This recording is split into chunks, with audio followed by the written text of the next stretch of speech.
Okay, so hello everyone. We are going to discuss the food nutrition and hydration for athletes. So in here, um, we are going to discuss much more about the nutrition, the healthy diet, the topics that we weren't able to discuss during the midterms. Now it says here that eating right is important to your health and your sports performance. Eating right can be easy because there are many delicious and healthy choices. Now, here is the following the My Plate makes it easy to plan healthy meals and snacks. This My Plate works for all cultures. You just pick your healthy food by groups and shown in the circle. So, just like here in the plate, makita ninyo dyan yung food groups ng grains, ng meat, fish, and beans, ng fruits and vegetables, and also dairy products. In this My Plate, with healthy foods, make half the food you eat with fruits and vegetables. So, makikita ninyo dyan, parang kanina, mas malaki yung percentage ng fruits and vegetables. Konti lang yung grains. Ano ba yung sinasabi nating grains? Nandyan na yung rice, yung bread. And also, small portion lang din ang meat, fish, eggs, and beans. Ang pinakamaliit na portion ay yung mga dairy products. Ano ba yung mga dairy products na ito? Ito yung mga sinasabi nating mga milk, yung cheese, yung yogurt, lahat ng mga products na mayroong dairy. Okay? So, in these healthy beverage choices, there are many beverage options available, but some of them are better for you and others. This guide can help you make the best choices to stay hydrated and perform your best. Now, ano ba yung mga beverages? Kapag sinabi nating beverages, ito yung yung mga liquid na ini-intake natin. Now, makikita ninyo dito, yung stoplight ay yung parang traffic lights na ginagamit nila. So, red means stop. Ibig sabihin, hindi naman stop pero in moderate, hindi dapat everyday na ini-intake natin. Example niyan ay mga sodas, mga energy drinks, and sports drinks are not good beverage choices. Ano ba yung mga sodas? Yung mga Coke, yung mga Pepsi, yung Royal, energy drinks. Example niyan, yung tinatawag dito yung Cobra, yung Sting, ano pa, yung Gatorade, and other drinks. Of course, bawal din yung mga high in sugar na beverages just like the milk tea. Bawal yan. Nakuha ba? Okay. Next naman, in moderation lang. In moderation lang ang pag-intake natin dito. Yung 3 cups of low-fat milk and 100% juice are also good choices. Na bakit sinabing in moderation lang? Kasi, kapag everyday ka na nag-i-intake ng milk, ang milk kasi is part ng dairy product, correct? Now, doon sa meal plate natin, isa siya sa pinaka-maliit na portion. Now, based on sa professor ko noong college ako, ang sinabi niya, maganda na mag-intake ka ng milk kapag sinasabayan mo ng exercise. Bakit? Kasi kapag inom ka ng inom ng gatas everyday, pero wala kang exercise, yung accumulation ng content ng milk na iniinom mo, nako-convert siya into fat. Nagiging taba siya. Aside from that, nagko-cause din siya ng clogging sa um, mga daluyan ng dugo sa ating katawan. Next naman itong juice. Now this juice, lalo yung mga tinitimpla natin, yung hindi natural, ay marami siyang content na sugar. No, parang wala din siyang pinagkaiba sa soda drink. Bakit? Kasi marami silang content ng sugar. Now, ang pinaka-green dito ay yung almost dapat everyday talaga na ini-intake natin ay tubig. It should be a clean water. Water is the best choice for a beverage to rehydrate yourself.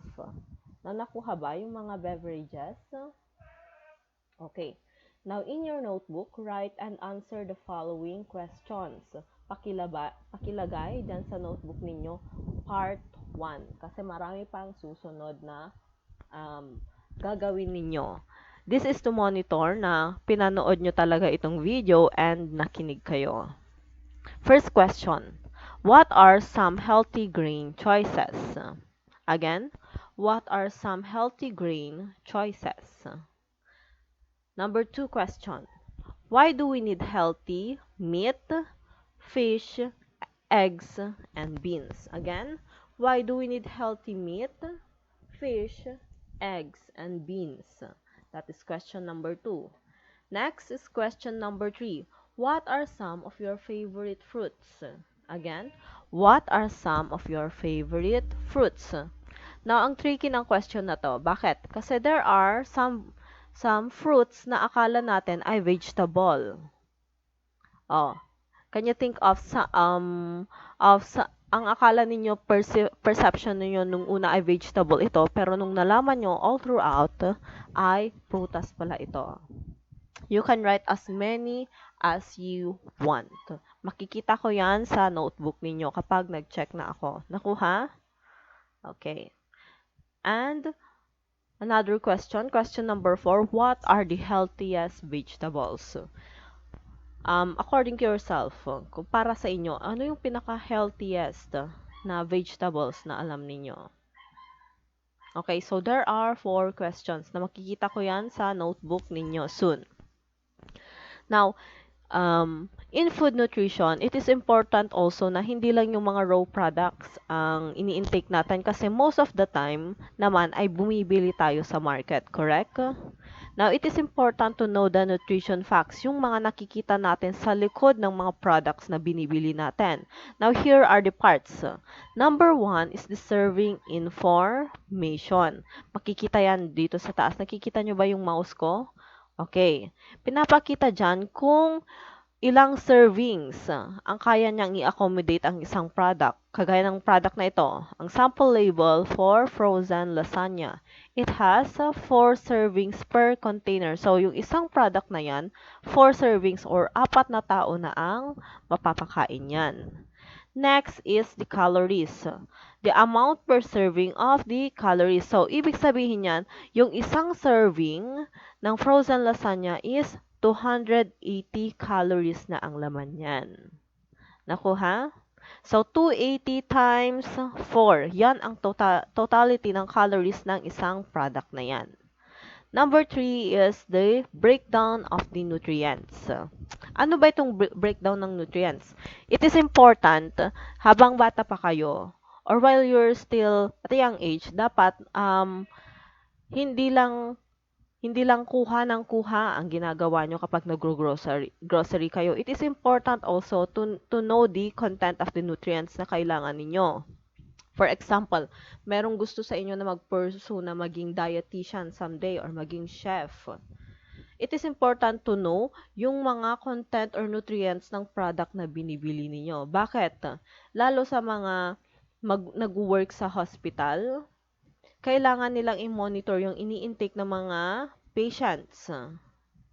Or sa mga company, yung mga dietitian, kailangan nilang i-monitor yung content ng nutrients na siniserve nila. Bakit? Kasi mayroong mga clients or patients na there's a possibility na meron yung mga lactose intolerant. Ano ba yung mga lactose intolerant? Yung mga hindi kaya i-handle ng body nila yung mga dairy products just like the milk or yung mga soybeans.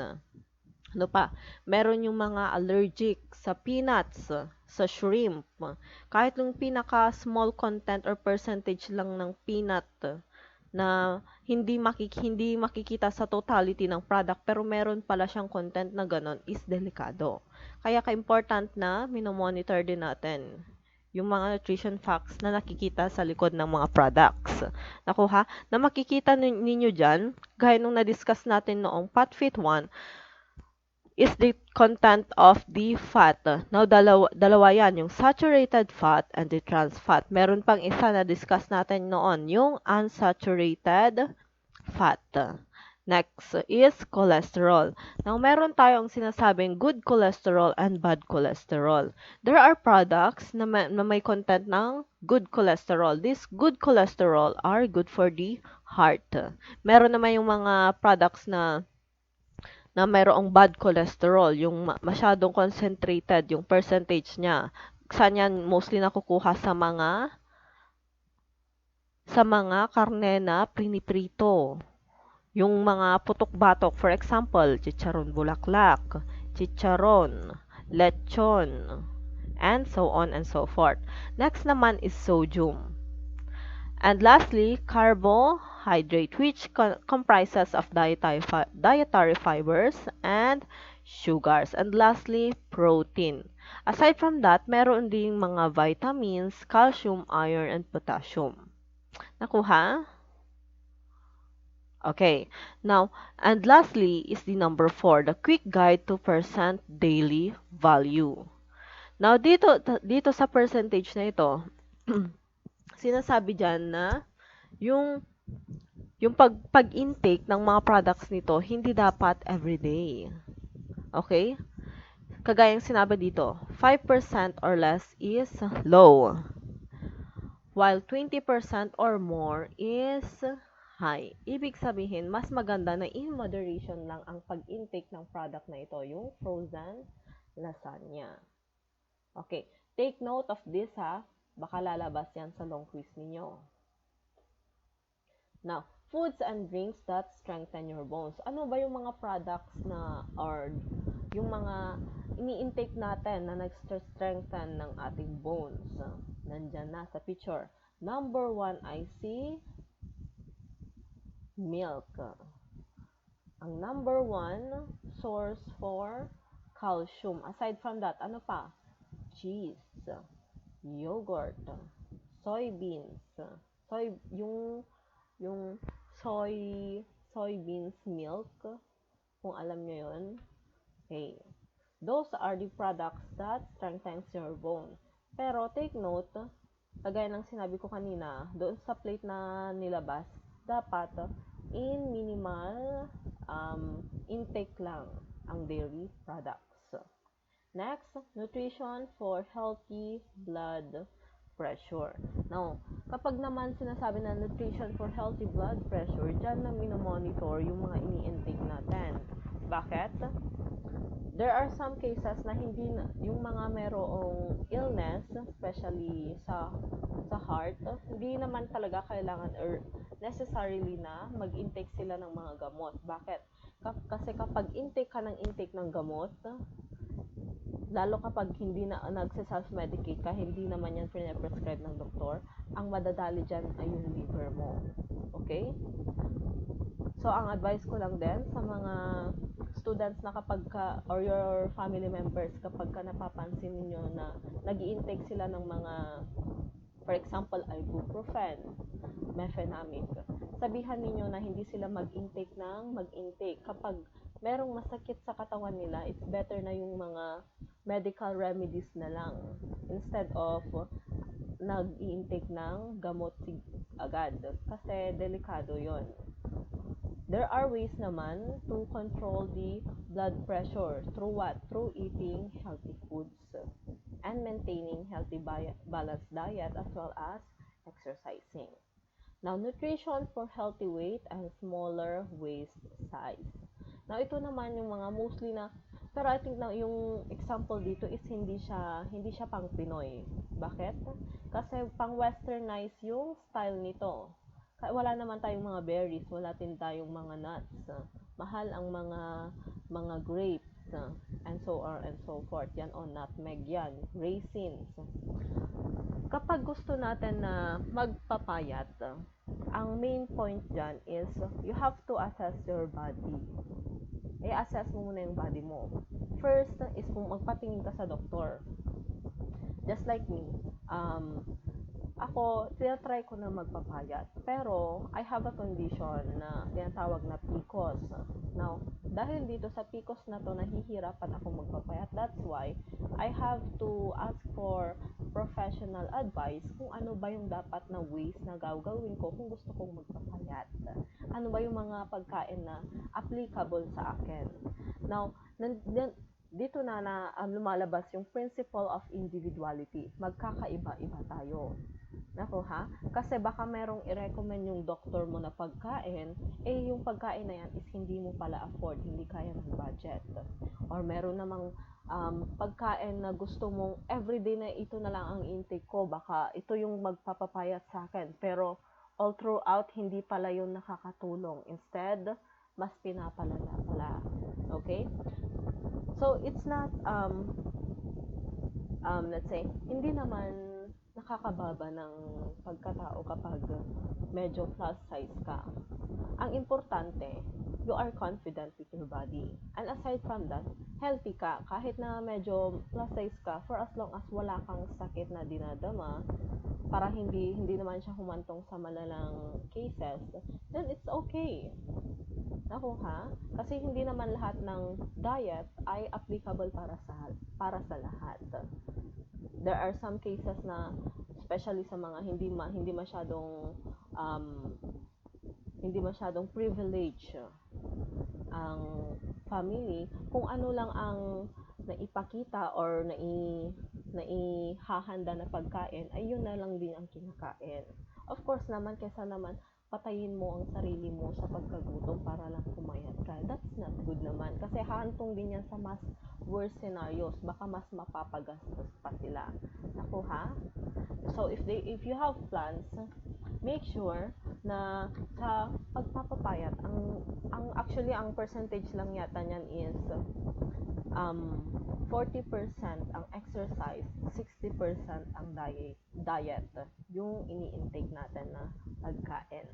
O, for example, nag-jogging ka ng every week, every day ka na nag-jogging. Pero every time naman pagkatapos kang mag-jogging, pupunta ka naman sa Mang Inasal para mag-healthy rice. So, wala din. Nakuha? So, nasa pag-control natin sa pagkain yan. And also to assess the body professionally. Kaya magpatingin sa doktor. Okay, now here is the perfect portions.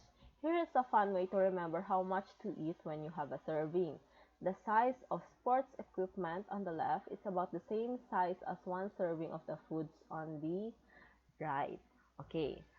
Kung sabi dito, yung portion daw, kung gaano kalaki yung portion na kakainin mo, dapat kasame size ng sports equipment na to. Yung baseball, dapat kasame size ng fruit na kinakain mo. Yung size ng rice na kinakain mo naman daw, dapat parang isang bola lang, ganyan lang, hindi na 3 bola, 4 na bola, isang circle lang. And serving of vegetables. Next, alam niyo ba itong hockey puck? Yun yung nilalaro nila sa yung parang pinakabola nila sa larong hockey. Oh, maliit lang 'yon. Sir, 1 serving of bread, serving of beans and meat. Now, merong sa ating mga Pilipino kasi is mahilig tayo sa karne. Yung paramihan, especially kapag may handaan, paramihan ng igado, ng lechon, ng yung mga karne na niluluto. Pero dapat in moderation lang. Naku ha, hindi dapat mas madami yung protein na ini-intake natin. Bakit? Kasi mahirap tunawin ang protein. Almost 3 hours ang kailangan na time para ma-digest ng ating tiyan ng maayos yung meat na kinakain natin. That's why kung mapapansin nyo, kapag nanonood kayo ng mga American movies, 6 o'clock pa lang or 6:30 pa lang or 7 o'clock or earlier pa lang, kumakain na sila ng dinner. Napapansin nyo yun? And most of the time, hindi sila nag-heavy dinner. Kapag there are times na pizza lang ang kinakain nila. ano pa, yung mga konting-konting portions, hindi heavy dinner. Bakit? Kasi alam nila na during night time, mas mahirap tunawin ang pagkain kapag malapit ka ng matulog. Nakuha? Para hindi sila bloated kinaumagahan. That's why, kapag ka kumakain sila, mas pinapaaga nila. Kasi alam nila na 3 hours ang kinakailangan ng digestive system natin to digest the food intake that they take during dinner time. And lastly, golf ball. Alam mo yung golf ball, yung pinakamaliit, dapat konting-konti lang daw ang cheese. Konti lang din ang nuts. And also, peanut butter. Bakit? Kasi lalo yung peanut butter, meron kasing cholesterol yan. Kung mapapansin niyo yung mga peanut butter na binibili, 'di ba parang kapag stagnant yan or hindi pa ginagalaw or bagong bukas, sa pinakataas niya is merong mga mantika. Okay, source yan ng cholesterol. Although it is good cholesterol, pero kapag accumulated yan ng almost everyday kang nagpi-peanut butter, may mamantika yan. Nagiging bad cholesterol na. Nako ha? And dapat small intakes lang. Okay? Now, here are the foods that strengthen your bones and teeth. Now, aside from milk, ano pa yung mga foods na alam niyo na nag-strengthen or nag-boost ng ating bones and teeth? Okay. Next naman, hydration and your health. Pinaka-important, did you know na kaya mong mabuhay ng straight 5 days nang walang ini-intake na pagkain for as long as meron kang clean water. Okay. Pinaka-important yan. Bakit? Kasi, yung tubig na yan, importante para hindi tayo ma-dehydrate. Why? Kasi once na na-dehydrate yung mga cells natin, yung mga organs natin, nako, medyo delikado yan. That's why, alam nyo ba na ang pinaka-important na laging daily na gawin natin ay, before tayong matulog sa gabi, iinom tayo ng isang baso ng tubig. No matter what, iinom ka ng isang baso ng tubig. Bakit? Para ma-hydrate yung mga organs natin. And then, pagkagising mo sa umaga, inom ka ulit ng tubig. Hindi yung cellphone ang una mong bubuksan. Uminom ka ng tubig. Bakit? Kung mapapansin ninyo, pagkagising nyo kasi sa umaga, parang ang lantang-lanta ka. Pero kung pag once na uminom ka ng tubig, mapapansin mo na kapag uminom ka ng tubig, parang biglang mag-ano yung mga organs mo, magla-live up. Kasi all throughout the process na natutulog ka, gumagana yung mga organs mo. Now, kapag na-overuse na sila all throughout the night, need naman nila ng energy. Now, hindi ka naman pagkagising mo kakain ka agad, 'di ba? Ang pinaka best way at pinakamadali na ma-rehydrate ang katawan mo, inom ka agad ng tubig.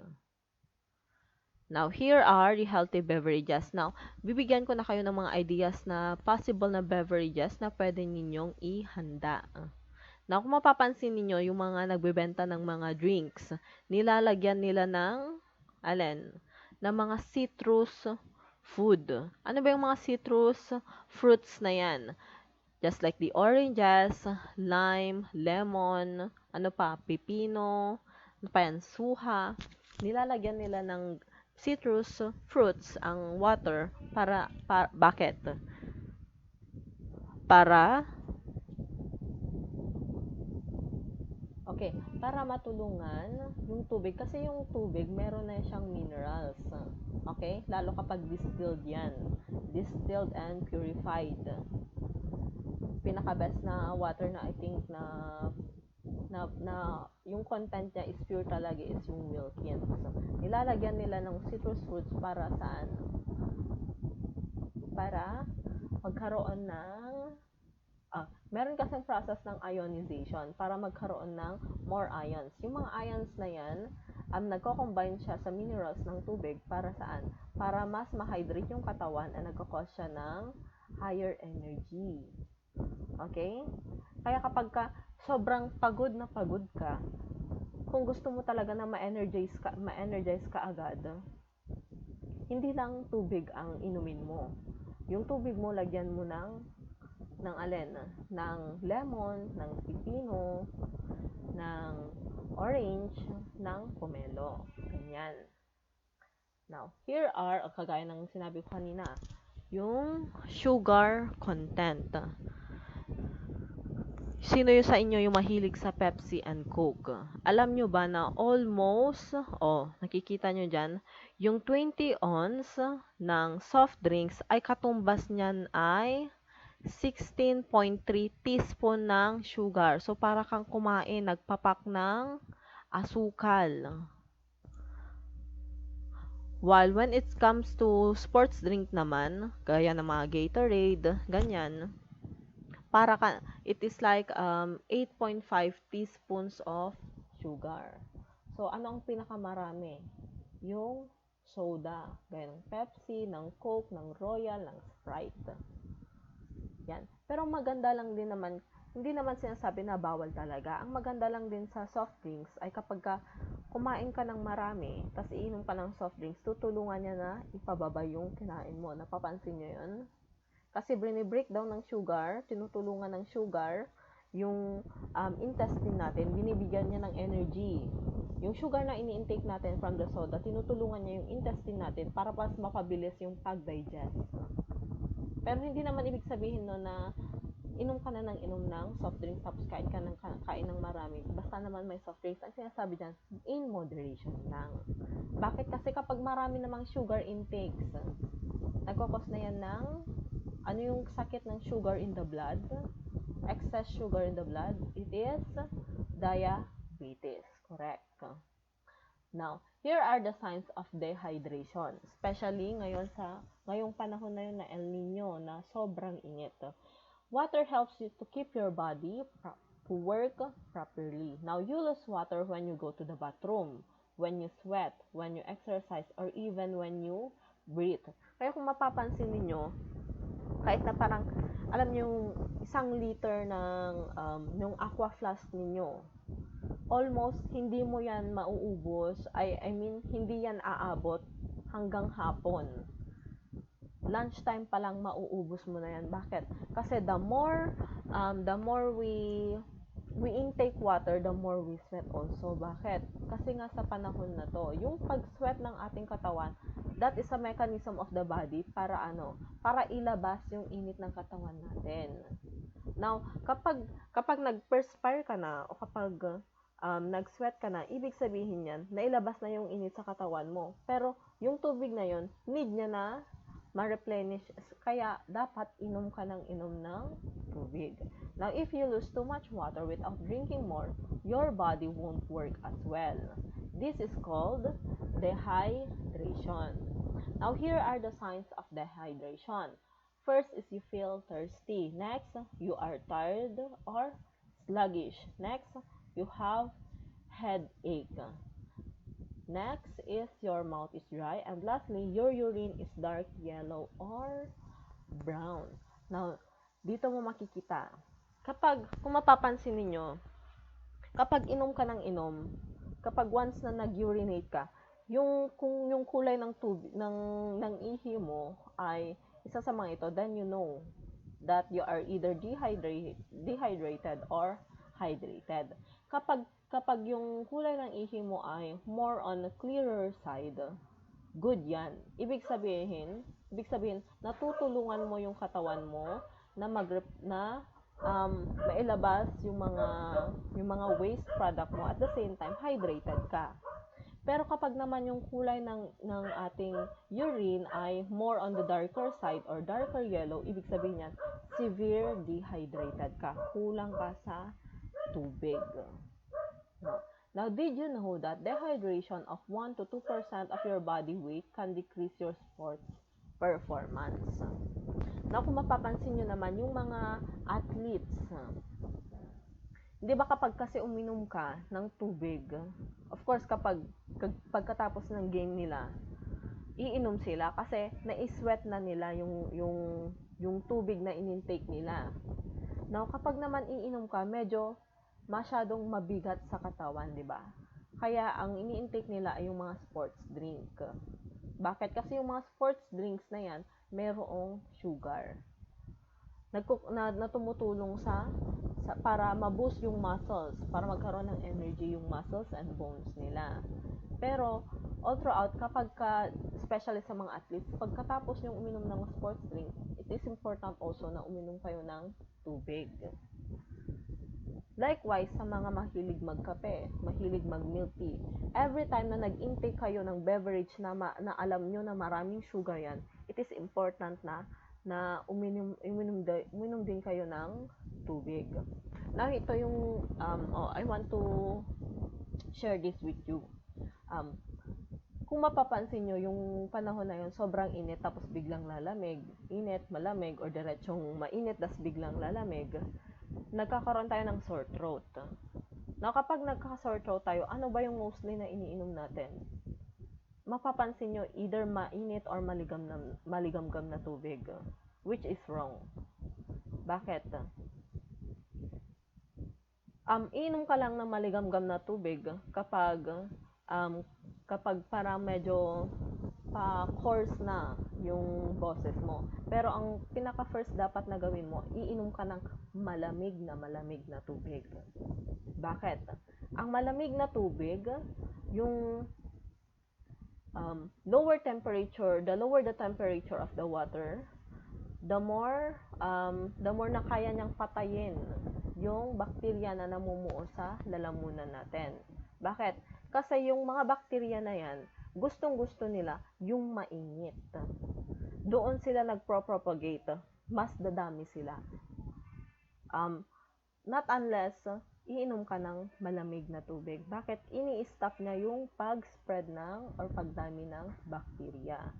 Nako ha? Okay. Now, in following my plate recommendation, it is a safe and delicious way to eat healthy, and good luck on your journey to your nutrition. Thanks for your interest in healthy nutrition and hydration also. Now, there will be a lot more videos kasi merong parts ng mga activities na kailangan nyong gawin sa notebook ninyo. Para during our face-to-face class is ready na kayo, nakaisip na kayo ng recipes na gagawin ninyo. Bakit? Kasi mag-group kayo into 3 members, 1 group. Mag-prepare kayo para in preparation na to sa face-to-face classes natin. For example, you are going to become a dietitian. Na mag-isip na kayo ng main dish niyo, ng dessert, and yung beverage. Ako ha? Okay. So, I'll be uploading the part 2 of the discussion. If you have questions, you can go back to this video, or I have also uploaded the PowerPoint presentation in your Google